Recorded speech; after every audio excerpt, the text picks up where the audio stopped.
اللهم صل على سيدنا محمد اللهم صل على سيدنا الحمد لله رب العالمين والعاقبة للمتقين والصلاة والسلام على أشرف الأنبياء والمرسلين أما بعد أعوذ بالله السميع العليم من الشيطان الرجيم بسم الله الرحمن الرحيم يجاهدون في سبيل الله ولا يخافون لومة لائم ذلك فضل الله يؤتيه من يشاء صدق الله العظيم وصدق رسوله النبي الكريم إن الله وملائكته يصلون على النبي يا أيها الذين آمنوا صلوا عليه وسلموا تسليما الصلاة والسلام عليك يا سيدي يا رسول الله وعلى آلك وأصحابك يا سيدي يا نبي الله الصلاة والسلام عليك يا سيدي يا نبي الله وعلى آلك وأصحابك يا سيدي يا نور الله اللهم صل على سيدنا ومولانا محمد معدن الجود والكرم وآلہ وصحبہ وبارک وسلم۔ تمام تعریفیں اللہ تعالیٰ جل جلالہ کے لیے، ہر قسم کے درود و سلام نبی مکرم سید عالم آقا کل ختم رسول دانہ سبل احمد مصطفیٰ جناب حضرت محمد مصطفیٰ صلی اللہ تعالیٰ علیہ وسلم کی ذات والا صفات کے لیے حمد و صلاۃ کے بعد خانقاہ عالیہ قادریہ قاسمیہ ڈھوڈا شریف میں مرکز علم و عرفان میں ہم سب حاضر ہیں۔ محبوب سبحانی غوث سمدانی شیخ لاسانی سیدنا شیخ عبدالقادر جیلانی حضور غوث اعظم رضی اللہ تعالیٰ عنہ کے ذکر مبارک کی یہ محفل مبارکہ ہے۔ اللہ تعالیٰ ہمیں ان کے فیض سے فیض یاب فرمائے۔ عزیز طالب علموں، آپ لوگ ہماری بات سنیں۔ پیارے بیٹے ادھر دیکھو بچوں، ہماری طرف توجہ کریں اور سامعین بھی تھوڑی دیر غور فرمائیں۔ قرآن مجید فرقان حمید کی ایک آیت کریمہ کا میں نے کچھ حصہ تلاوت کیا۔ اللہ کریم نے فرمایا یجاہدون فی سبیل اللہ، اللہ کے بندے اللہ کے راستے میں جہاد کرتے رہتے ہیں، اللہ کے راستے میں جہاد کرتے ہیں۔ ولا یخافون لومۃ لائم، جب وہ جہاد کرتے ہیں، حق بات کا اعلان کرتے ہیں تو لوگ ان کی ملامت کرتے ہیں، انہیں برا کہتے ہیں۔ رب فرماتا ہے وہ کسی کے برا کہنے کی پرواہ نہیں کرتے، وہ کسی کے برا کہنے کی پرواہ نہیں کرتے، وہ اپنا کام کرتے جاتے ہیں۔ اور یہ فضیلت ہے بہت بڑی۔ فرمایا ذالک فضل اللہ، یہ تو اللہ کا فضل ہے، یہ ان پر اللہ کا۔ ہم ساری زندگی جو تعریفیں اولیاء اللہ کی سنتے رہتے ہیں، اس میں یہ آتا ہے کہ موجیں لگ جاتی ہیں جو اس راستے میں آتا ہے، حالانکہ یہ بڑا کٹھن راستہ ہے، یہ مشکل راستہ ہے۔ موجوں والا راستہ تھوڑا ہے، وہ تو اب موجوں والا راستہ ہے، کرنا کرانا کچھ بھی نہیں پڑتا، لگیاں نہیں موجاں تے لائی رکھی سونے، وہ اب موجوں والا راستہ ہے، ورنہ یہ کٹھن راستہ ہے، یہ مشکل ہے۔ حق بات جو ہوتی ہے نا، حق بات وہ انسان کے مفاد کو ٹھیس پہنچاتی ہے۔ اس زمانے میں لوگوں کی زندگی مداری گروں کی زندگی ہے، معاذ اللہ الا ماشاءاللہ۔ کسی کی تعریف کرو وہ آپ کی کرے، بس اسی میں مگن ہے سارے لوگ۔ یہ جلسے ہوتے ہیں، محفلیں ہوتی ہیں، تو خطیب کی ذمہ داری ہوتی ہے بانی محفل کی تعریف کرنا، اس کی ڈیوٹی کا حصہ ہوتا ہے محفل میں بیٹھنے والے لوگوں کو راضی کرنا۔ اس لیے جس کے ہاتھ میں نوٹوں کی دتھی ہوتی ہے، نعت خواں اس کو کہتا ہے شیخ تیری نظر کرنے لگا میں۔ حالانکہ اس بیوقوف کو پوچھیں کہ نبی پاک کے نام کا شعر ہے تو بندے کی نظر کس طرح ہو گیا؟ حضور کی نظر کی تو حضور نبی پاک صلی اللہ علیہ وسلم کی نظر ہونا چاہیے۔ دین جد و جہد کا نام، طریقت کا رستہ، تھوڑی سی آواز اور کم ہو جائے ساؤنڈ والے بھائی، تھوڑی سی اللہ آپ کو جزا، بس سمجھ آنی چاہیے بات کی۔ دین کا رستہ جد و جہد کا رستہ، اس رستے میں آزمائش آتی ہے۔ نبی پاک صلی اللہ علیہ وسلم نے جب اعلان نبوت فرمایا تھا تو حضور کو سارے لوگ صادق کہتے تھے، جب تک اعلان نبوت نہیں کیا تھا نا، جب تک تو ہر بندہ کہتا تھا کہ حضور صادق ہیں، امین ہیں، سچے ہیں، سب کچھ ٹھیک ہے۔ اور جب حضور نے فرمایا تم غلط ہو، تمہارے بت ٹھیک نہیں، تو پھر کیا ہوا؟ پھر کسی نے جادوگر کہا معاذ اللہ، کسی نے ساحر کہا۔ جب آپ تبلیغ کا رستہ اختیار کرتے ہیں نا، جب آپ حق کا راگ الاپتے ہیں، جب آپ صحیح بات کہتے ہیں تو لوگوں کے مفادات کو ٹھیس پہنچتی ہے، اس وقت لوگ مخالفت کرتے ہیں۔ ایک دن ابو جہل کی اخنس بن شریک سے ملاقات ہوئی تو اخنس کہنے لگے ابو جہل سے کہ یار سچی بات کرو، کیوں مخالفت کرتے ہو محمد ابن عبداللہ صلی اللہ علیہ وسلم؟ اس نے کہا کل تک تو یہ تمہاری آنکھوں کے تارے تھے، کل تک تم لوگوں کو مثالیں دیتے تھے کہ ہمارا ایک ایسا بھتیجا بھی ہے جس کی زبان سے سوائے سچ کے نکلتا ہی کچھ نہیں، تو آج کیا ہو گیا ہے؟ ابو جہل کہنے لگے کہ وہ ہمیں بھی غلط کہتا ہے اور ہمارے آباء و اجداد کو بھی غلط کہتا ہے۔ وہ تعریفیں جو آج معاشرے میں ایک دوسرے کی ہو رہی ہیں، تعریفیں، ایک دفعہ محفلوں میں جاتے ہیں تو لوگ لکھ کے دیتے ہیں، کہتے ہیں یہ پیر صاحب کی صدارت ہے اور یہ ان کا لقب ہے، یہ بھی ساتھ بیان کرنا ہے، اور یہ چودھری صاحب ہیں، انہوں نے 50,000 دیا ہے، محفل میں تھوڑی سی ان کی بھی تعریف کرنی ہے، اور یہ مہمان خصوصی ہم نے چیئرمین صاحب بلائے ہوئے ہیں، کل تک یہ شرابیوں کبابیوں کے سپورٹر تھے، آج ٹوپی پہن کے محفل میں بھی آ گیا۔ تو یہ تو سارا دور عزیز دوستو، یہ تو تعریفوں کا دور ہے۔ میرے رسول پاک صلی اللہ علیہ وسلم نے جو رستہ اختیار کیا ہے نا، وہ تو تانوں کا رستہ ہے، وہ تو تکلیفوں کا رستہ ہے۔ آج تک یورپ حضور کی بے ادبی پر کتابیں نہیں لکھ رہا، آج تک مستشرقین، مشرکین، منافقین ڈیوٹی نہیں کر رہے۔ تو دین کے رستے میں، دین میں ڈیوٹی یہ ہوتی ہے، یہاں علماء بیٹھے ہوئے ہیں، حدیث کی 3 قسمیں، ایک وہ حدیث ہے جو نبی پاک نے فرمایا، اس کو قولی حدیث کہتے ہیں، ایک حدیث وہ ہے جو میرے نبی پاک نے کیا، اس کو فعلی حدیث کہتے ہیں، اور ایک وہ کام ہے جو حضور کے سامنے کسی نے کیا تو نبی پاک نے منع نہیں کیا، حضور نے منع، بولیے نبی پاک نے منع، تو وہ حدیث تقریری بن گئی، جائز ہو گیا، کیونکہ نبی کا منصب ہے کہ ان کے سامنے جب کوئی غلط بات کرتا ہے تو وہ منع کرتے ہیں۔ تو اگر نبی پاک کا یہ منصب ہے کہ غلط بات کو منع کریں گے، تو جو نبی پاک کے ماننے والے اولیاء ہیں، صوفیاء ہیں، علماء ہیں، ان کا بھی منصب ہے، اگر ان کے سامنے کوئی غلط حرکت کرے گا تو منع کرنا ان کی ذمہ داری ہے، یہ منع کرنا ان کی۔ اب لوگ کہتے ہیں مرید ناراض نہ ہو جائے، شاگرد ناراض نہ ہو جائے، فلانا وہی ہوتا ہے تو ہو جائے، بندوں کے ناراض ہونے سے کیا فرق پڑتا ہے؟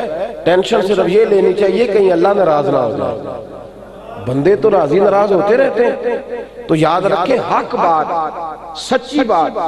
آپ کا کیا خیال ہے؟ غوث اعظم رضی اللہ تعالیٰ عنہ نے تبلیغ شروع فرمائی تو سب لوگ پھولوں کے ہار لے کے آ گئے تھے، غوث اعظم کے مقابلے ہوئے، حضور غوث اعظم رضی اللہ تعالیٰ عنہ کو ستایا گیا۔ ہم تو 11ویں کھاتے ہیں نا ہر مہینے، تو غوث اعظم کہتے ہیں میں نے 12 سال پتے کھا کے گزارا کیا، خود حضور غوث پاک فرماتے ہیں 12 سال میں نے پتے کھائے ہیں۔ 11ویں کھانے والے کبھی کبھی فاقہ بھی کرے نا، یہ بھی غوث پاک کا طریقہ ہے، یہ بھی غوث اعظم کی سنت ہے میرے بھائی۔ حضور غوث اعظم رضی اللہ تعالیٰ، اب تو جس پیر کے گھر میں جو بچہ پیدا ہوتا ہے وہ سارا شہزادہ ہی ہے، اور سب کو علم لدنی حاصل ہے، حالانکہ غوث اعظم مادرزاد ولی تھے، پھر بھی پھٹی پہ بیٹھ کے استاد کے پاس 12 سال دین کا علم حاصل کیا۔ اب سارے علم لدنی والے پیدا ہو رہے ہیں، 12 سال باقاعدہ دین کا علم حاصل کیا، اور غوث اعظم 13 زبانیں جانتے تھے۔ کتنی؟ 13 زبانیں۔ میری عادت نہیں ہے اسپیکر والے کو پریشان کرنا، بات ٹھیک ہوتی نہیں، اللہ تھوڑی آواز کم ہو جائے نا جی، یہ جو لاؤڈ ہو رہی ہے نا میرے والی نہیں، میں بڑا بے سورا ہوں، میری تو سور ہے ہی کوئی نہیں، تو ایسے ہی بول رہا ہوں جیسے بات کر رہا ہوں، تھوڑی سادی ہو جائے تو سمجھ آئے، ہاں اللہ آپ کو بہترین محسوس نہ کیجیے گا، بھری محفل میں کسی کو کام کہنا اچھا نہیں لگتا۔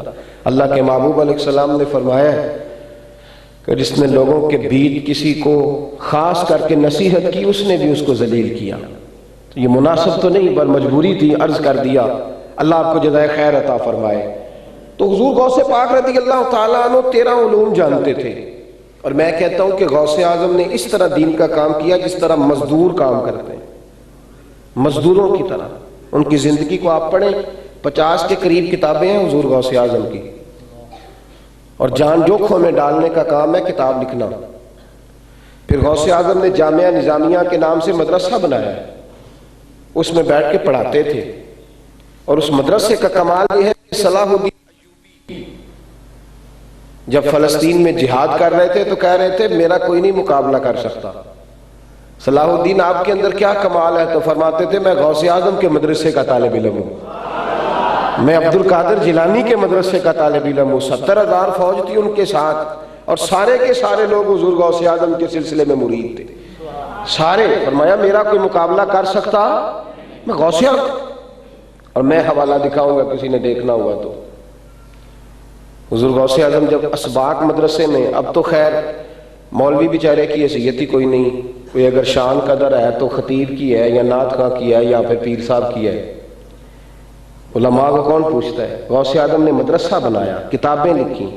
غوث اعظم جمعے کا خطبہ دیتے تھے، غوث اعظم فجر کی نماز کے بعد فقہ کا درس دیتے تھے، زور کے بعد تفسیر پڑھاتے تھے، مغرب کے بعد لوگوں کو غوث اعظم حدیث پاک کے اسباق پڑھایا کرتے تھے، اور عشاء کے بعد حضور غوث اعظم بغداد کی بہت بڑی عیدگاہ کے اندر بیٹھتے تھے اور واعظ و نصیحت فرمایا کرتے تھے، واعظ و نصیحت، تقریر۔ ان پیران نے مولوی رکھے نے 10,000 دے جمعہ پڑھا لی، بھئی پیر صاحب سے کہو وہ تقریر کریں، وہ کیوں نہیں کر رہے، وہ دین کیوں نہیں بتا رہے؟ یہ نبی پاک کا طریقہ ہے۔ غوث اعظم نے ساری دن کی تقریر کی، 40 سال تقریریں کی ہیں غوث پاک نے۔ کتنے سال؟ کہنے ساڑھے پیر صاحب کو علم لدنی ہے، تو انہوں کھو باہر کٹے جنہ تیرے کو لائے کرنا بیان بھی تو کرنا، علم لدنی تیرا کدھر ہے؟ او بھائی دین کی اصل روح کو سمجھو، بڑا ہو گیا، بہت نقصان ہو گیا، اب اصل باتوں کی طرف آنا چاہیے، اب حقیقتیں بیان ہونی چاہیے۔ حضور غوث اعظم رضی اللہ تعالیٰ عنہ نے ادارہ بنایا ہوا تھا، جب سبق تقسیم ہوتے تھے نا، ہم سویرے ایک ہم ناظم تعلیمات بناتے ہیں مدارس میں، تو اسباق تقسیم ہوتے ہیں، جو استاد اس فن کا ماہر ہوتا ہے اسے وہ سبق مل جاتا ہے۔ تو غوث اعظم جب اسباق تقسیم ہوتے تو فرماتے اس طرح تقسیم کرنا کہ جو بچے لائق ہیں وہ باقی استاد رکھ لیں، اور جو نلائق ہیں مجھے دے دو، انہیں عبد القادر جیلانی پڑھائے گا، نلائق میرے والے کر دو، میں پڑھاؤں گا۔ ایک دن حضور غوث پاک رضی اللہ تعالیٰ عنہ نے طالب علموں سے کہا سبق نہ سویرے سنایا تو میں نے پوچھ لینا ہے، کہا حضور سنائیں گے بچوں، کہا سبق نہ سنایا تو پوچھ لینا سویرے، کہتے ٹھیک ہے جناب یاد کریں گے۔ اگلا دن ہوا تو 2-3 طالب علموں کو غوث اعظم نے دیکھا کپڑے بڑے میلے کچیلے، خستہ علی، تو فرمایا بیٹا تم نے کپڑے کیوں نہیں بدلے؟ کہا حضور آپ کا ڈاری بڑا تھا، رات کپڑے دھونے تھے پر ہم تو ساری رات سبق ہی یاد کرتے رہے۔ تو غوث اعظم نے فرمایا لاؤ نلائقوں کپڑے ادھر لا کے رکھو میرے پاس، کپڑے لا کے رکھے۔ حضور غوث اعظم چلو دوڑ جاؤ جا کے سبق یاد کرو۔ بچے کہتے ہم چلے گئے سبق یاد کرنے۔ تھوڑی دیر کے بعد ایک طالب علم وضو کرنے آیا تو اس نے چیخیں مارنے شروع کر دی۔ کیا ہوا؟ کہنے لگے حضور غوث اعظم نلکے پہ بیٹھ کر طالب علموں کے کپڑے دھو رہے ہیں۔ یہ غوث پاک کی بات کر رہا ہوں، غوث پاک کی۔ اب تو طالب علم محتمم سامنے رکھے ہوئے ہیں گھر کے کام کرانے کے لیے، اب تو انہوں نے رکھے ہوئے اٹا ٹون لی، ایک طرف کہنا جی ان کے پیروں کے نیچے فرشتے پر بچھاتے ہیں، دوسری طرف اکھنا کھلا میں لے آؤ کٹھیاں کر کے۔ یہ کون سا طریقہ ہے؟ جن کے پروں کے نیچے فرشتے پر بچھائیں وہ دروازہ مانگنے جائے؟ یہ کون سا طریقہ ہے؟ حضور غوث اعظم رضی اللہ تعالیٰ عنہ نے دین کا کام کیا، مدارس بنائے، حدیث پڑھائی۔ اور غوث اعظم فرماتے ہیں میں شروع میں تقریر نہیں کرتا تھا، تقریر کرنا نور ہے۔ اب تو یہ دھندا بن گیا نا، تقریروں کا ریٹ لگتا ہے، کوئی دن تسی کنے پیسے لیندے ہو تقریر بیچن دے، اب تو ریٹ لگتا ہے۔ حضور غوث پاک رضی اللہ تعالیٰ عنہ فرماتے ہیں میں شروع میں تقریر نہیں کرتا تھا، مجھے میرے مصطفیٰ کریم کا دیدار نصیب ہوا۔ نبی پاک نے فرمایا بولا کر، بولا کر، تیری زبان کے فیض سے اللہ کئیوں کو ہدایت عطا فرمائے گا، بات کیا کر۔ تو غوث اعظم فرماتے میں نے کہا حضور میں اجمی ہوں، کس طرح لوگوں کے سامنے بات کروں گا؟ یہ تو بڑی فصاحت اور بلاغت چاہیے، لب و لہجے کا ٹھہراؤ چاہیے، بڑا مد و جزر ردھم چاہیے، تو کیسے بات کروں گا؟ تو کہتے ہیں میرے نبی پاک نے فرمایا منہ کھولو۔ کہتے ہیں میں نے منہ کھولا تو محبوب نے 7 دفعہ لعاب دہن ڈالا، اور فرماتے ہیں میں اٹھا پھر سویا تو مجھے مولا علی شیر خدا کا دیدار ہوا۔ انہوں نے کہا چل بیٹے منہ کھول، میں نے کھولا تو 6 دفعہ انہوں نے لعاب دہن ڈالا۔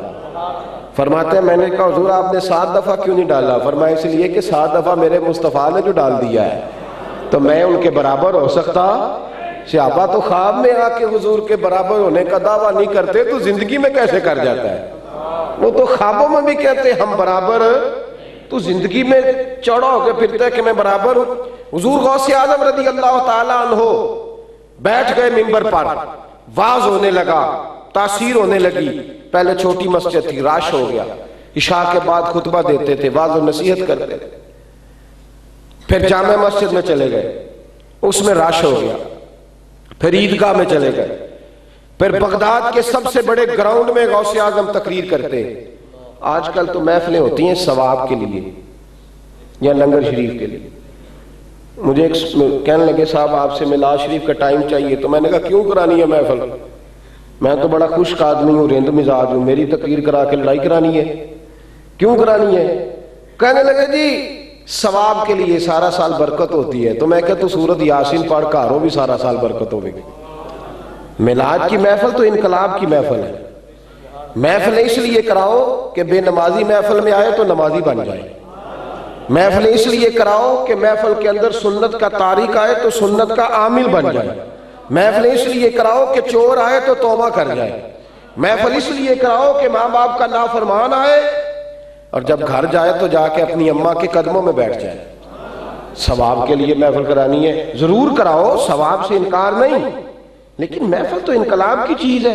حضور غوث اعظم رضی اللہ تعالیٰ عنہ تقریر کرتے تو غوث اعظم کی تقریر جب ختم ہوتی تو پھر توبہ کرنے والے اٹھتے۔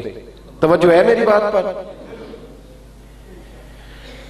انسان کے اندر ایمان ہوتا ہے، جو بندہ کلمہ پڑھ لیتا ہے نا اس کے اندر ایمان ہوتا ہے، اسے ضرورت ہوتی ہے کوئی بندہ ملے اور اس کے ایمان کو زندہ کر دے، تازہ کر دے، جلا دے۔ وَإِذَا تُلِيَتْ عَلَيْهِمْ آيَاتُهُ زَادَتْهُمْ ایمانا۔ اگرچہ ہمارے امام اعظم کا موقف یہ ہے کہ ایمان گھٹتا بڑھتا نہیں، تو اس آیت کا ترجمہ ہم یہ کرتے ہیں کہ جب اللہ کی آیتیں پڑھی جاتی ہیں تو ایمان تازہ ہو جاتا ہے بندے کا ایمان۔ تو غوث اعظم جب تقریر کرتے تھے، واز فرماتے تھے، گفتگو کرتے تھے تو دلوں میں ولولے پیدا ہوتے۔ اس کونے سے ڈاکو اٹھتا، چیخے مار کے غوث پاک کے قدموں میں آتا، کہتا حضور ساری زندگی ڈاکے مارے، مجھے توبہ کرا دے۔ تو غوث اعظم توبہ، وہاں سے بے نمازی اٹھتا، دوڑ کے آتا، حضور توبہ کرا دے۔ غوث اعظم تقریر کر رہے ہوتے تو شرابی اٹھتا، کہتا حضور بڑے گناہ ہو گئے، معافی لے دیں۔ اور اگر یہودی عیسائی آ کے کھڑے ہو جاتے تو غوث اعظم کی تقریر سنتے اور میرے نبی کے کلمے پڑھنے شروع کر دیتے۔ ان کی باتوں، ایک بزرگ گزرے یحییٰ بن نجار رحمۃ اللہ علیہ، حضور غوث اعظم کے مرید تھے۔ توجہ ہے میری بات پر؟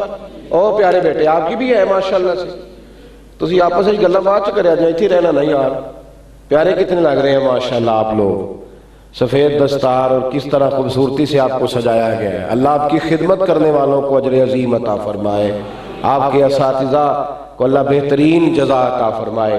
تھوڑی دیر میری بات پہ غور کریں۔ حضرت یحییٰ بن نجار وہ کہتے ہیں کہ اب تو خیر کیلکولیٹر ہے نا، لوگ فٹافٹ چیز کاؤنٹ کر لیتے ہیں، تو ہر زمانے میں کوئی نہ کوئی کاؤنٹنگ کا سسٹم رہا ہے۔ کبھی لوگ دانے رکھتے تھے گننے کے لیے، کھجور کی گٹھلیاں بھی رکھی جاتی تھی۔ تو یحییٰ بن نجار کہتے ہیں میں ایک دھاگا لے گیا گھر سے، بڑا سا رسی لے گیا غوث اعظم کی محفل میں، تو میں نے نا چادر کے اندر یوں چادر اوڑھ لی، بکر مار لی، تو اندر میں نے رسی رکھ لی۔ میں نے کہا جو بندہ توبہ کرے گا نا میں ایک گرہ لگا دوں گا، ایک گنڈ مار دیا گا۔ گننا ہے آج کتنے بندے توبہ کرتے ہیں، آج گننے ہیں میں نے۔ کہتے ہیں وہ چادر کے نیچے میں نے رکھ لی۔ شیخ محقق شاہ عبد الحق محدث دہلوی علیہ رحمہ نے یہ روایت لکھی ہے۔ شیخ جائیہ کہتے ہیں میں نا غوث اعظم کی بارگاہ میں ایک بندے نے اٹھ کے توبہ کی تو میں نے گرہ لگا دی، دوسرا اٹھا تو گرہ لگا دی، کہتے ہیں 3 4 5 10 بندے ہوئے تو گرہ لگتی رہی، پھر ٹولیوں کی ٹولیاں اٹھنے لگ گئی۔ اتنے توبہ کرنے والے تھے کہ میں نے کہا کتنی گرے لگاؤ، کہتے ہیں میں تھک گیا اور ان کی توبہ کرنے والوں کی سپیڈ زیادہ ہو گئی اور گرہ میری کم پڑ گئی۔ کہتے ہیں جب میں تھک گیا نا اور بحال ہو گیا تو غوث اعظم نے میری طرف دیکھا اور مسکرا کے فرمانے لگے یا میں دلوں کی گرے کھول رہا ہوں تو لگاتا جا رہا ہے، میں گرے کھول رہا ہوں تو لگاتا جا رہا ہے، اور چھوڑ بھائی۔ فرمایا یہ عبد القادر کی تبلیغ نہیں ہو رہی، یہ میرے رب کی رحمت برس رہی ہے، تو کتنی گرے لگائے گا؟ یہاں تو دل کھلتے چلے جائیں گے۔ یہاں تو کیا کہا تھا میاں صاحب نے، ہر مشکل دی کنجی یارو ہاتھ مرداں دے آئی، ہر مشکل دی کنجی یارو ہاتھ مرداں دے آئی، تے مرد نظر کرے جس ویلے مشکل رہے نہ کائی۔ فرمایا کتنی گرے لگائے گا؟ حضور غوث پاک تبلیغ فرمائی، اور جب تقریر کرنے جاتے تھے تو دعا کرتے تھے، اے اللہ میں بات کرنے جا رہا ہوں تیری رضا کے لیے، میں لفظ بولوں گا تو اثر پیدا کر دینا۔ اور جب تقریر کر کے واپس آتے تھے تو کہتے تھے اللہ اگر کسی پر اثر ہوا ہے تو پھر تو اسے قائم رہنے کی توفیق بھی عطا فرما۔ ان کا طریقہ تھا۔ اور ایک دن نواز فرما رہے تھے غوث پاک، تقریر کر رہے تھے تو بارش آ گئی، لوگ اٹھنے لگے، تو حضور غوث اعظم نے نظر جھکائی، فرمانے لگے مولا تو دلوں کے حال جانتا ہے، اگر تو بندے میں نے اپنے لیے اکٹھے کیے ہیں تو انہیں بھگا دے، اور اگر تیرے لیے اکٹھے کیے ہیں تو پھر بھی تیری مرضی ہے۔ جب دل میں اخلاص ہوتا ہے تو پھر لفظوں میں تاثیر ہوتی ہے، پھر اللہ تعالیٰ مدد فرماتا ہے، پھر دعائیں مقبول ہوتی ہیں۔ حضور غوث اعظم رضی اللہ تعالیٰ عنہ عرض کرنے لگے مولا بارش آ گئی ہے، لوگ اٹھ رہے ہیں جلسے سے، اگر تو میں نے اپنے لیے اکٹھے کیے ہیں کہ میری واہ واہ کریں تو بھگا دے، نہیں چاہیے ایک بندہ بھی، اور اگر تیرے لیے اکٹھے کیے ہیں تو مولا پھر بھی تیری مرضی ہے۔ لوگ کہتے ہیں سارے بغداد میں بارش ہوتی تھی پر جہاں غوث اعظم کی محفل ہوتی تھی وہاں کوئی نہیں ہوتی تھی۔ اللہ تاثیر دیتا ہے، اللہ پاک توفیق دیتا ہے۔ حضور غوث پاک رضی اللہ تعالیٰ عنہ نے کہا، ایک گویہ رہتا تھا بغداد میں، گانے گاتا تھا، بڑا سریلا تھا، رش بڑا تھا، نوجوان سارے اس کے پیچھے پیچھے بھاگتے تھے۔ غوث اعظم اسے سمجھایا کرتے، میں نے کہا ولی کا منصب ہے غلط بات پہ ٹوکتا ہے۔ میری مسجد میں ایک بچہ جمعہ پڑھنے آتا ہے تو سونے کی انگوٹھی پہنتا تھا، میں منع کر دیتا ہوں، 2 پہنی ہو تب بھی روک دیتا ہوں کہ تو کیوں پہنی ہے بھائی، جب نبی پاک صلی اللہ علیہ وسلم نے منع کیا۔ جمعہ پڑھنے آتا تھا تو سونے کی چین اور انگوٹھی، 2 دفعہ میں نے منع کیا، تیسری دفعہ آیا تو میری ملاقات ہوئی تو میں نے کہا تیری مہربانی بیٹے تو نے اتار دی ہے، کہتے میں لاکھ جیب چپا لی تسی جو ڈک دے وار واری۔ تو مجھے اس بات کی بھی خوشی ہوئی کہ چلو یار، مطلب لوگ سمجھنے تو لگے ہمیں کو منع کرنے والا ہے، ورنہ تو کوئی منع ہی نہیں کرتا کسی کو، لوگ بتاتے ہی نہیں۔ ایک بچے سے میں نے کہا یہ کڑا کیوں پہنا ہوا ہے، کہنا میں نے پتہ ہی نہیں، ناجائز پتہ ہوتا تو نہ پہنتا۔ کدھر گئی ہماری تقریریں؟ کیا لوگ ہم سے ملتے نہیں؟ ہم کسی کو یہ کہنے کو تیار ہی نہیں کہ داڑھی کے ڈیزائن نہ بنا، سنت نہ رکھنا کبیرہ گناہ ہے، اور سنت کا مذاق اڑانا یہ کفر ہے۔ کسی نے یہاں رکھی ہوئی ہے، کسی نے یہاں رکھی ہوئی ہے، کسی نے یہاں رکھی ہوئی ہے، مذاق اڑایا جا رہا ہے سنت مصطفیٰ کا۔ کوئی منع کرنے والا ہی نہیں، روکنے ٹوکنے والا نہیں، بتانے والا ہی نہیں، سمجھانے والا ہی نہیں۔ واضح نصیحتیں، تقریریں، جلسے روز ہوتے ہیں، لیکن ان کی تاثیر بھی تو حاصل ہونی چاہیے نا، مدعا اور مقاصد بھی تو ہمیں حاصل ہونے چاہیے۔ حضور غوث پاک رضی اللہ تعالیٰ عنہ اس گویے کو منع کرتے، کہتے نہ گایا کر، یہ جائز نہیں۔ اب تو لوگ عرصوں پہ بھی اللہ خیر فرمائے ساز رنگ کی محفلیں سجانے لگے ہیں، معاذ اللہ، منع کرتے غوث پاک، تو وہ گویہ مخالفت کرتا، اس نے ٹولیاں بنا لی، بغداد کے لوگوں کو کہتا میرے پیچھے رش بڑا ہے نا، تو عبد القادر سے معاذ اللہ برداشت نہیں ہوتا، ہر عروج کو زوال ہوتا ہے، اس کی آواز ختم ہو گئی، بوڑھا ہو گیا، اس کو سننے والوں نے کسی اور کو سننا شروع کر دیا، کل جو اس کے ترانے پڑھتے تھے وہ کسی اور کے پیچھے لگ گئے، گھر میں بھی جب تک پیسے دیتا تھا بڑی عزت تھی، اب گھر والوں نے بھی سلام کلام چھوڑ دیا، قبرستان میں جا کے بیٹھ گیا، قبرستان میں مکھیاں بھنکتی ہیں، پوچھنے والا کوئی نہیں، پرواہ کرنے والا کوئی نہیں، حالت خراب ہو گئی،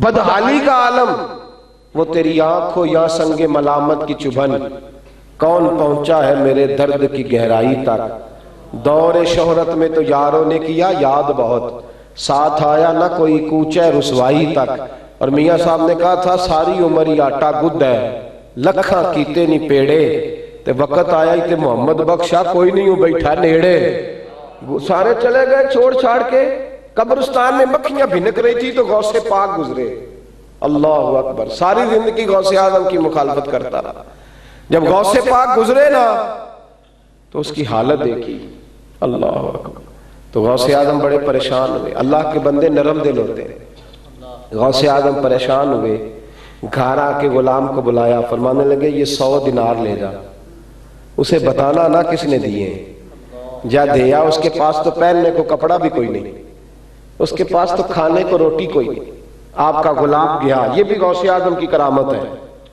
صرف کرامتوں پہ زور آ گیا ہے، یہ بھی کرامت ہے غوث اعظم کی، ان کی اصل کرامت ان کے اخلاق حسنہ ہے، ان کی اصل کرامت ان کی دین پر استقامت ہے، حضور غوث اعظم نے 100 دینار دیے، دیا، وہ لے کر کے گیا اور جا کے گویے کو 100 دینار دیے، تو گویہ کہنے لگا کس نے بھیجے؟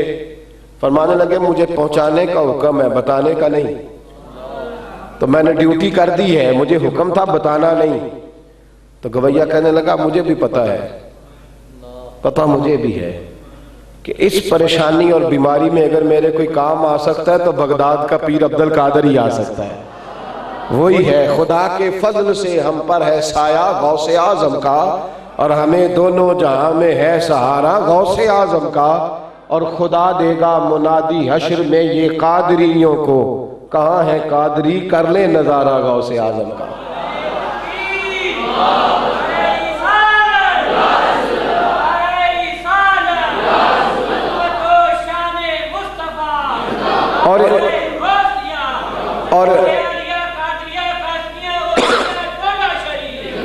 اور یہاں قادری سے مراد صرف ان کے سلسلے کے مرید قادری نہیں، ان سے پیار کرنے والا ہر بندہ ہی قادری ہے، ان سے محبت کرنے والا ہر شخص ہی قادری ہے، خدا دے گا منادی حشر میں یہ قادریوں کو، کہاں ہے قادری کر لے نظارہ غوث اعظم کا رضی اللہ تعالی عنہ۔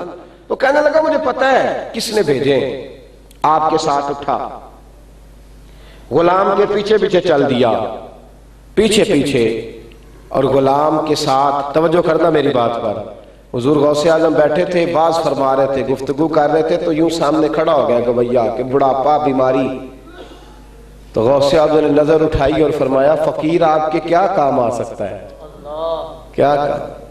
اس نے یوں پکڑا اپنا گریبان اور یوں چاک کیا، اللہ اکبر کہہ کے قدموں میں گرا، کہنے لگا عبد القادر میں نے کوئی صحابی تو نہیں دیکھے، اہل بیت میں سے کسی کا دیدار تو نہیں کیا، مصطفیٰ کا زمانہ تو نہیں پایا، پر آپ کا اخلاق دیکھ کے محسوس کرتا ہوں کہ اگر آپ کی یہ شان ہے تو ان کا کیا مقام ہوگا، یہ حال ہے ان کے غلاموں کا تو سرکار کا عالم کیا ہوگا۔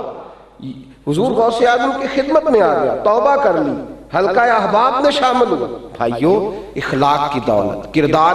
ایک دن حضور غوث اعظم رضی اللہ تعالیٰ عنہ دجلہ کے کنارے کھڑے تھے، تو ایک غریب آدمی رو رہا تھا۔ غریبوں کی مدد درویشوں کا طریقہ ہے، یہ کوئی اصول نہیں کہ تگڑا ہے تو پیر صاحب اٹھ کے ملیں اور ماڑا ہے تو اسے کہیں سویرے 8 بجے تیری بات سنیں گے، کوئی سٹائل نہیں، یہ میرے نبی کا طریقہ ہی نہیں، بالکل نہیں۔ حضور غوث پاک سے کسی نے کہا تھا حضور نذرانے بڑے آتے ہیں، تو آپ فرماتے تھے امیروں سے لیتا رہتا ہوں، غریبوں میں بانٹتا رہتا ہوں، یہ طریقہ فقر ہے، پیروں کا طریقہ دینا ہے۔ حضور غوث اعظم رضی اللہ تعالیٰ عنہ کھڑے تھے دجلہ کے کنارے، تو غریب آدمی رو رہا تھا، فرمایا بیٹے بھائی کیوں رو رہے ہو؟ اس نے کہا حضور کرایہ کوئی نہیں، اس پار جانا تھا، ملا لے کے نہیں گیا، الٹا اس نے انسلٹ بھی کی ہے۔ غوث اعظم وہیں کھڑے ہو گئے، کشتی کا ملا دوبارہ آیا تو غوث پاک نے 100 دینار دیے، فرمایا یہ ایڈوانس لے لو، جو غریب آدمی جس کے پاس کرایہ نہ ہو اسے میرے کرائے پہ سفر کرا دینا، لے کے جانا بھی لے کے آنا بھی، لیکن کسی غریب کی کبھی رسوائی نہ کرنا، کبھی عزت نفس پہ ہاتھ نہ ڈالنا میرے کرائے سے۔ اور نذرانے کی بات آ گئی تو یہ بھی ذرا وضاحت ضروری ہے۔ پیر صاحبان کی ڈیوٹی یہ بھی ہے کہ جب مرید نذرانہ لے کے آئے تو اس سے پوچھیں تو کیا کام کرتا ہے، اس سے پوچھیں کہاں سے لایا پیسے، یہ ان کی ذمہ داری ہے۔ ہم نے اپنے استاد گرامی حضرت مولانا ابو داؤد صاحب رحمۃ اللہ علیہ، ہم نے ان کو دیکھا ہے، کوئی شخص آتا تھا نذرانہ لے کے پوچھے بیلیا کی کام کرنا ہے، 1000 روپیہ لایا، کہتا حضور میں ریڑھی لانا، تے فرمان لگے تو تے 8 دنوں دی کمائی مینوں دے چلے، تے تیرے بچے تے بڑے پریشان ہون گے، تو انج کر ان توڑا کے لیا تے 50 روپیے مینوں دے جا، 950 واپس لے جا، میرا کام چل جائے گا، میرا تو خرچہ ہی کوئی نہیں، تو میں تیرا دل رکھ لیتا ہوں۔ پیروں کی یہ بھی ڈیوٹی ہے کہ ان سے پوچھیں کہ کمائی ٹھیک ہے، کہاں سے لایا ہے، اس لیے کہ لقمہ حرام اندر چلا جائے تو معرفت کی روشنی مدد ہونا شروع ہو جاتی ہے، یہ ان کی ذمہ داری ہے۔ حضور غوث پاک رضی اللہ تعالیٰ عنہ کے پاس بادشاہ وقت آیا، وقت کا بادشاہ، یہ آتے رہتے ہیں آستانوں پہ، درباروں پہ آتے ہیں، ان کے لیے ان کو تو سیاست کرنی ہوتی ہے، تو جنازے بھی اس لیے پڑھتے ہیں کہ مرنے والے کے لوائقین ووٹ دیں گے، انہوں تو آنا ہوتا ہے۔ میں شروع میں کہہ رہا تھا کہ ٹوپیاں پہن کے محفلوں میں شریک ہو جاتے ہیں، بعد میں موجیں بھی کرتے ہیں، یا تو بدلے نا اگر یہاں آ رہے ہیں۔ وقت کا بادشاہ آیا تو کہتا میں رستے میں سوچ رہا تھا کہ بابے کو تھوڑا نذرانہ دے آؤں تاکہ میرے حق میں بھی نرم ہو جائے۔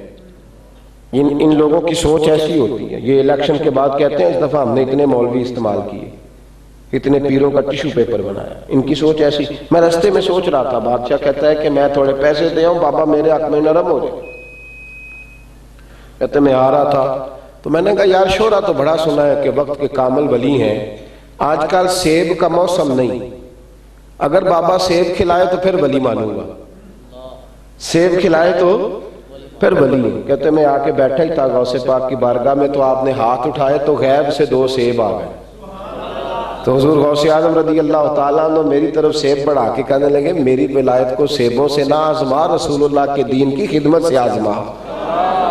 یہ ولایتیں سیبوں کا ولایتوں سے کیا تعلق ہے؟ بہرحال تو نے مانگے ہے تو کھا لے، چوری بھی دی، اس نے کاٹا، سیب کھایا تو کہنے لگا حضور یہ تو کڑوا ہے۔ آپ نے اپنے والا کاٹ کے اسے ایک ٹکڑا دیا تو کہنے لگا حضور یہ بڑا میٹھا ہے۔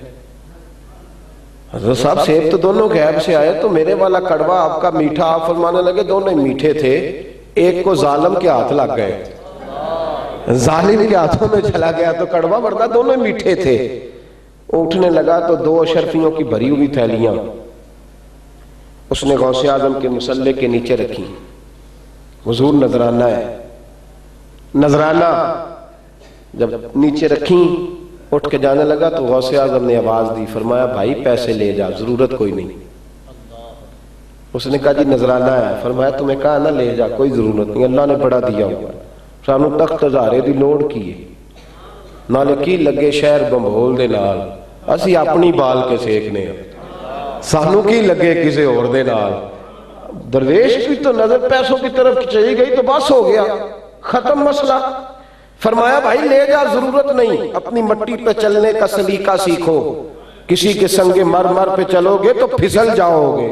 اور ایک شعر ہے اگر آپ کو یاد رہا تو فائدہ دے گا، ایک شاعر کو آدمی جاتے جاتے 5 روپے دے گیا تو اس نے کہا اٹھا، نہیں چاہیے، اس نے کہا تو غریب ہے تجھے ضرورت ہے، تو اس نے ایک فکرہ کہا تھا کمال کر دی، کہنے لگا یہ آرزو کرم اور میں آپ سے کروں، یہ آرزو کرم اور میں آپ سے کروں، یہ بھیک اس کو دیجئے جس کا خدا نہ ہو، یہ بھیک اس کو دیجئے جس کا۔ اور بریلی کے امام فرمانے لگے کون دیتا ہے دینے کو منہ چاہیے، دینے والا ہے سچا ہمارا نبی۔ اور فرمایا مصطفیٰ سے مانگ، میرے کریم سے گر قطرہ کسی نے مانگا، دریا بہا دیے ہیں، دربے بہا دیے۔ غوث اعظم نے کہا لے جا بھائی تیرے پیسے نہیں، حضور مہربانی ہے رکھ لے، نذرانہ ہے میرا دل پر، میں تجھے کہا نہ لے جا، حضور مہربانی کریں۔ تو غوث اعظم نے دونوں تھیلیاں اٹھائیں اور پکڑ کے دبائیں، جب نچوڑا تو ان میں خون نکلنا شروع ہو گیا، خون۔ اور پھر حضور غوث پاک کا جلال، اللہ اکبر، جلال کے عالم نے فرمانے لگے نکل جا میرے دربار سے، میں تیرا پردہ رکھنا چاہتا تھا، تجھے خیال ہی نہیں آیا، حضور غوث اعظم فرمانے لگے تو غریبوں کا خون نچوڑ کے مجھے نذرانہ دینے آ گیا ہے، غریبوں کا لہو نچوڑ کے مجھے دینے آ گیا ہے، خبردار نکل جا، آئندہ میرے دربار کا رخ نہ کرنا، ورنہ میں یہ خون اتنا بہاؤں گا کہ تو بھی بہہ جائے گا، تیرا محل بھی بہہ جائے گا۔ جو تیرے آستانے پہ آیا اسے پوچھ تو صحیح پیسے کہاں سے لایا ہے، اسے سوال تو کر کاروبار کیا ہے، دھندا کیا ہے، یہ پوچھ تو صحیح۔ غوث اعظم رضی اللہ تعالیٰ عنہ وہ والا چکر بھی کوئی نہیں کہ میری مسجد ٹھیک ہے تو میں غیر سیاسی ہوں، نہ، شاہان وقت کی آنکھوں میں آنکھیں ڈال کے بات کرتے تھے۔ جمعے والے دن کسی نے بتایا کہ بغداد کا گورنر ایک ظالم کو بنا دیا گیا ہے، تو غوث اعظم ممبر پہ بیٹھے اور بیٹھ کر فرمایا میں بادشاہ سے کہتا ہوں میرے جمعہ پڑھانے سے پہلے پہلے گورنر بدل دے، ورنہ جمعے کے بعد میں خود بدل دوں گا، ہاں میں خود بدل دوں گا، اللہ نے مجھے بڑے اختیار عطا فرمائے ہیں، میں بدل دوں گا ہر چیز۔ بس جمعہ پڑھ کے باہر نکلے تو بادشاہ دروازے پہ کھڑا تھا، کہنے لگا حضور میں نے بدل دی ہے، بدلا گیا۔ غوث اعظم جاہ و جلال، اور یہ نہیں کہ آستانہ صحیح چل رہا ہے، مدرسہ صحیح چل رہا ہے، خطابت ٹھیک چل رہی ہے، باہر بادشاہ ظلم کرتے پھریں غریبوں مسکینوں پہ، تو علماء اور مشائخ کو پرواہ ہی، بیدار مغز جواب فکر صوفی تھے غوث اعظم، انہیں بات کرنی آتی تھی۔ آخر میں ایک اور بات بھی سنیں، یہ ساری باتیں اپنی جگہ، مسلمان کا دل اس وقت تازہ رہتا ہے جب وہ اپنے رب سے جڑا رہتا ہے۔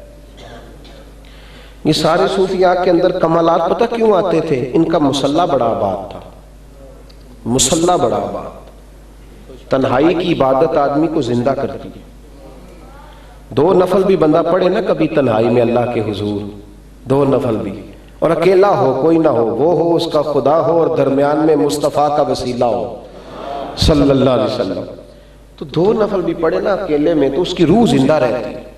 صوفیاء مسلح آباد کرنے والے تھے، خانقاہیں یہ ذکر فکر کے ذائقے بانٹتی تھیں۔ حضور غوث اعظم نے 40 سال تک ساری رات اللہ کی عبادت کی۔ کتنے سال؟ بولیے۔ مادرزاد ولی تھے، حسنی حسینی سید تھے، کمالات والے تھے، کیا ضرورت پڑی تھی؟ یہاں تو لوگ کہتے ہیں کوئی مسئلہ نہیں، میں غوث پاک کا ماننے والا ہوں، جنت تو سامنے نظر آ رہی ہے۔ وہ 40 سال مصلے پہ بیٹھے رہے، یہ کون بات اپنائے؟ اللہ کے ساتھ ان کا رشتہ بڑا مضبوط تھا۔ شیخ سعدی نے لکھا ہے علیہ رحمہ، فرماتے ہیں ایک شخص کہتا ہے کہ میں طواف کعبہ کر رہا تھا تو میں نے ایک بوڑھے کو پتھر پہ سر رکھ کے روتے دیکھا، تو بوڑھا کہہ رہا تھا یا اللہ میرے گناہ زیادہ ہیں، اول تو مجھ سے حساب نہ لینا، اور اگر لینا ہوا تو مجھے اندھا کر کے اٹھانا، میں تیرے نیک بندوں کے سامنے شرمندہ نہ ہو جاؤں۔ وہ بزرگ کہتے ہیں میں اس شخص کے قریب گیا کہ تسلی دیتا ہوں، دعا کرتا ہوں، امید دلاتا ہوں۔ میں نے جب جا کے کندھے پہ ہاتھ رکھا اور اس بزرگ نے چہرہ اٹھایا تو میری چیخ نکل گئی، یہ کوئی گناہگار تو نہیں، یہ تو بغداد کے پیر عبد القادر جیلانی ہے۔ راتی ساری کر کر زاری، نیند اکھاں تھیں توندے، فجرے وہی گناہگار کا آون، سب تو نیوے ہوتے۔ ساری زندگی اللہ کو راضی کر کے پھر بھی کہتے مولا حساب نہ لینا، ہم حساب والے نہیں، ہم تو درگزر والے۔ میرے بھائی، بزرگوں نے رجوع اللہ کا درس دیا، معرفت الہی، محبت الہی، خوف الہی، یہ ان کی زندگی کے مقاصد ہوتے تھے۔ اپنے مصلے کی طرف توجہ کریں، ان بزرگوں کی تعلیمات کی طرف توجہ کریں۔ ہم لوگوں نے کمیاں پیدا کی ہیں، اس لیے ہمارے آستانوں پر بھی اعتراضات ہونے لگے۔ اگر ہمارے اندر کمیاں نہ ہوتی تو مخالفین کو کبھی کوئی جرأت، ہم نے کمیاں پیدا کی ہیں، غلط لوگوں کے ہاتھ میں طریقہ دیا، ہم نے غلط چیزوں کو طریقت کا حصہ بنایا، اور ان لوگوں کے لیے بھی ہماری نصیحت ہے جو بزرگوں پہ اعتراض کرتے ہیں، یاد رکھو دین کے چمن میں جتنی بہار ہے یہ بزرگان دین کی برکت سے ہے، اور آج جتنے مسلح، مسجدیں، ادارے آباد ہیں یہ ان بزرگوں کے تو فیل آباد ہے۔ اگر ان کو بیچ میں سے نکال دو گے تو پھر تو چھلکا ہی رہ جائے گا، چھلکا ہی ہے، پھر اس کا کیا کرو؟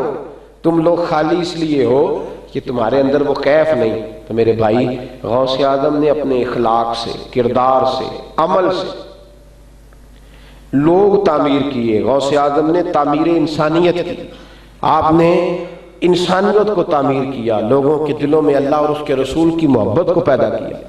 قریب آئیں بزرگوں کے، اپنے بزرگوں کو پڑھیں، ان کی تعلیمات کو سیکھیں۔ ایک بات حضور غوث اعظم کی عرض کر کے گفتگو سمیٹ دوں، کسی نے کہا تھا حضور دعا قبول نہیں ہوتی، تو آپ نے فرمایا میرے ساتھ 3 وعدے کر، رزق حلال کھائے گا، رزق حلال کھائے گا، اور دوسرا میرے ساتھ وعدہ کر کہ تو اپنی زبان سے کوئی ایسا فکرہ نہیں نکالے گا، کوئی ایسا فکرہ جو تیرے نفس کی خواہش کے مطابق ہو، تو جو بھی بولے گا تو اللہ کی رضا والا فکرہ بولے گا۔ اور تیسرا آپ نے فرمایا تو اللہ کے عائد کردہ حقوق کے اندر کوئی کمی نہیں کرے گا کہ 3 کام تو کر، اور تجھے ولایت کی سند عبد القادر دیتے ہیں، تو جو بھی کہا کرے گا رب قبول فرما لیا کرے گا۔ میں بات ختم کرنا چاہ رہا تھا پر بات یاد آ گئی، آپ کی اجازت ہو تو کر دوں ایک بات اور؟ تھوڑے سے بولے ہیں نا آپ، تو جمہوری ملک ہے۔ ایک بات عرض کر دوں۔ لوگ پوچھتے ہیں جی بی بی گئی تھی پیر صاحب کے پاس تو اسے بیٹا ہو گیا، کس طرح؟ تو میں کہتا ہوں بھائی بڑی سادی سی بات ہے، اللہ کے ولیوں کو اللہ کو منانا آتا ہے، اللہ کے ولیوں کو اللہ بندوں پہ مہربان ہے کہ نہیں؟ بولے ہے نا؟ تو حضور قیامت کے دن کیا کریں گے؟ اللہ کو منائیں گے۔ حضور اللہ کو، بخاری مسلم پڑھے، نبی پاک فرماتے ہیں میں سجدہ کروں گا تو رب کہے گا محبوبہ سار اٹھانا، جیسے تو کہے گا ویسے ہی ہو جائے گا۔ تو یہ منانا آتا ہے۔ ایک بی بی غوث اعظم کی بارگاہ میں آئی، اس نے کہا حضور اولاد کوئی نہیں، 13-14 سال گزر گئے شادی کو، ساس کہتی ہے نکال دینا ہے، خامن کہتا ہے میں مجبور ہوں تجھے فارغ کرنے، 13 سال انتظار کیا، میرے لیے دعا کریں حضور میرا گھر اجڑ جائے گا، میرا باپ روتا ہے، میرے بھائی پریشان ہے، مہربانی ہو جائے ایک بیٹا رب مجھے دے دے، میرے آنگن میں بھی کوئی کھیلنے لگ جائے، مہربانی کریں۔ لوگ مجبور ہو کے آتے ہیں نا درباروں پہ، اور کئی مداری بیٹھے ہیں درباروں پہ جو ان مجبوروں کو لوٹتے ہیں، ان دکھیوں اور پریشان لوگوں پر ظلم ڈھاتے ہیں۔ کہا حضور میرے پر مہربانی ہو جائے، تو غوث اعظم نے دعا کے لیے ہاتھ اٹھائے، کہا اے اللہ تیری بندی تیرا بندہ سمجھ کے آئی ہے، مہربانی کر اس کے حال پہ۔ تو آواز آئی عبد القادر اس کے نصیب میں تو اولاد ہے ہی نہیں، ہے ہی نہیں، لکھی نہیں۔ تو غوث اعظم چیخ مار کے روئے، کہنے لگے مولا مجھے پتہ چل گیا تو عبد القادر کو رسوا کرنا چاہتا ہے، کر دے رسوا۔ تجھے نہیں پتا تھا یہ میری طرف آ رہی ہے؟ تجھے خبر نہیں تھی کہ میرے اس کے دل میں کس نے ڈالا کہ عبد القادر کے پاس جا؟ چل ٹھیک ہے تو نہ دے، یہ باہر جا کے لوگوں کو کہے گی میں تو غوث پاک کے پاس سے بھی ہوا یوں، میرا کچھ نہیں بنا، کوئی حرج نہیں، اگر تو مجھے رسوا کرنا چاہتا ہے تو میں راضی ہوں۔ بی بی کہتی میں کانوں سے سن رہی تھی، عاطف غیب سے ندائی عبد القادر جتنے بیٹے تو کہے گا اتنے ہی دے دیں گے، اتنے ہی مل جائیں گے۔ تو غوث اعظم کہنے لگے بی بی جا، میں نے اللہ سے وعدہ کر دیا ہے رب کریم کی رحمت کے بھروسے پر کہ اللہ تجھے 7 بیٹے عطا فرمائے گا۔ اللہ والوں کو منانا آتا تھا، بات سادی سی ہے، میرا جس سے رابطہ مضبوط ہو جائے وہ میری مانے گا۔ میں بہت سارے ایسے لوگ ہیں ان کی بات ماننا میری مجبوری ہے، اللہ کو مجبور تو کوئی نہیں کر سکتا، پر ایک قانون اللہ نے بیان کیا، کتب علی نفسہ الرحمہ، کچھ چیزیں وہ اپنی رحمت سے خاص فرما لیتا ہے، واللہ یختص برحمتہ من یشاء، کچھ لوگوں کو اپنے کرم سے خاص کر لیتا ہے۔ تو وہ لوگ جب کوئی بات کہتے ہیں تو اللہ اپنے کرم سے ان کی قبول فرماتا ہے۔ اس میں رٹے والی کون سی بات ہے کہ پیر دے سکتا ہے کہ نہیں دے سکتا؟ اس میں جھگڑے والی کون سی بات ہے؟ وہ اللہ والے کے پاس جاتے ہیں تو اللہ ان کی بات مانتا ہے۔ بزرگوں کا طریقہ اپنا ہے، طریقہ آستانے اللہ کے ذکر کے لیے، عبادت کے لیے، ریاضت کے لیے، تبلیغ کے لیے، اشاعت کے لیے، اسی کام کے لیے رکھیں جس کے لیے یہ ہیں۔ یہ شور شرابے ڈھول ڈھمکے کے لیے نہیں ہے، ان چیزوں سے انہیں محفوظ رکھیں۔ دعا ہے اللہ اس آستانے کے فیض نور کو 4 دانگ عالم میں عام فرمائے۔ حضور غوث اعظم کا فیضان ہمارے دلوں پر، زبانوں پر، روحوں پر جاری فرمائے، اور بزرگان دین کی سچی اور کھری غلامی نصیب فرمائے، ہمیشہ مدحت خیر الانام میں گزرے۔ دعا ہے یہ عمر درود و سلام میں گزرے۔ اللهم صل على سيدنا محمد، اللهم صل على سيدنا محمد۔